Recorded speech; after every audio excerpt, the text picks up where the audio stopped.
On February 1st, 2003, communication with Space Shuttle Columbia and her crew was lost.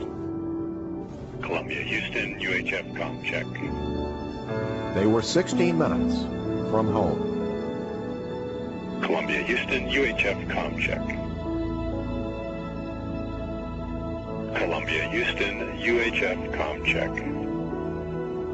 Columbia was hardly a thing of beauty, except to those of us who loved and cared for her.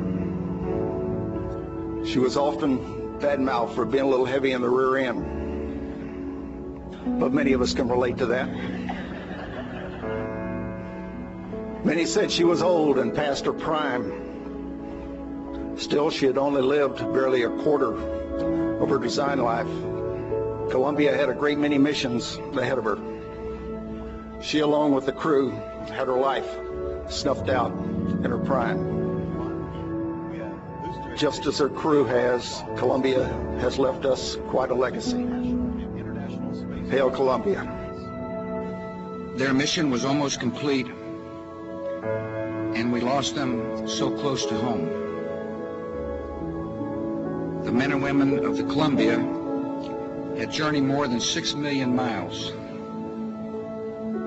and were minutes away from arrival and reunion. The loss was sudden and terrible, and for their families, the grief is heavy. This cause of exploration and discovery is not an option we choose.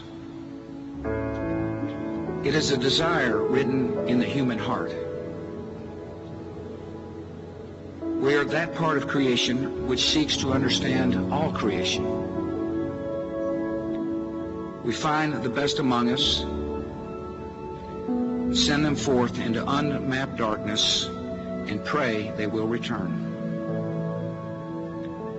They go in peace for all mankind, and all mankind is in their debt.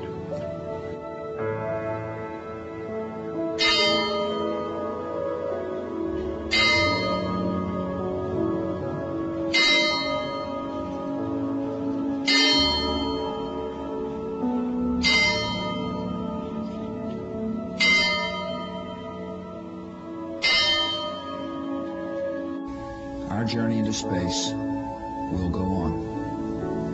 In the skies today, we saw destruction and tragedy. Yet farther than we can see, there's comfort and hope. Rick was a terrific human being and a great leader. He was my pilot on his first flight. I grew to really appreciate all of his talents, his gifts. His favorite saying, and I can hear him saying it right now, was, "You know, I feel more now like I did than when I first got here." Willie McCool. Laurel described Willie as an 8-year-old trapped in a 10-year-old's body. Now, partly this referred to the fact that Willie had the genes from somewhere that made him look like a 10-year-old, his young appearance, but mainly it was a comment on Willie's almost boyish attitude. Captain Dave Brown, United States Navy. Not only a medical doctor, but a naval aviator and an astronaut on top of that. He lived to explore, to do research, to find new cures, and he was fulfilled working in the laboratory aboard Columbia.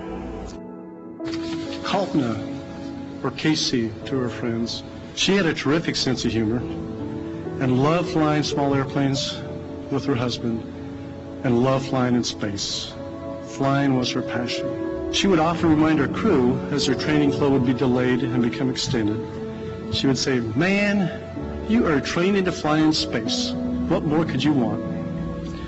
Laurel Clark. Laura was meticulous and detail-oriented, but she balanced this intensity with an absolute unwillingness to start any meeting without giving you a hug or asking about your family or telling you with pride about hers.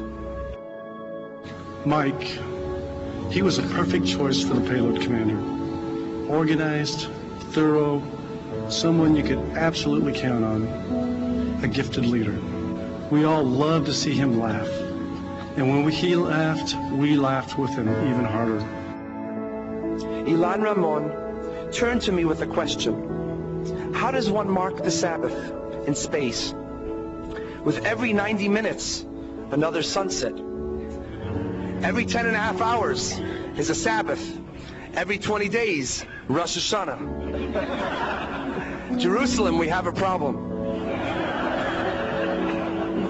But Ilan taught us a powerful message. No matter how fast we're going, no matter how important our work, we need to pause and think about why we're here on earth.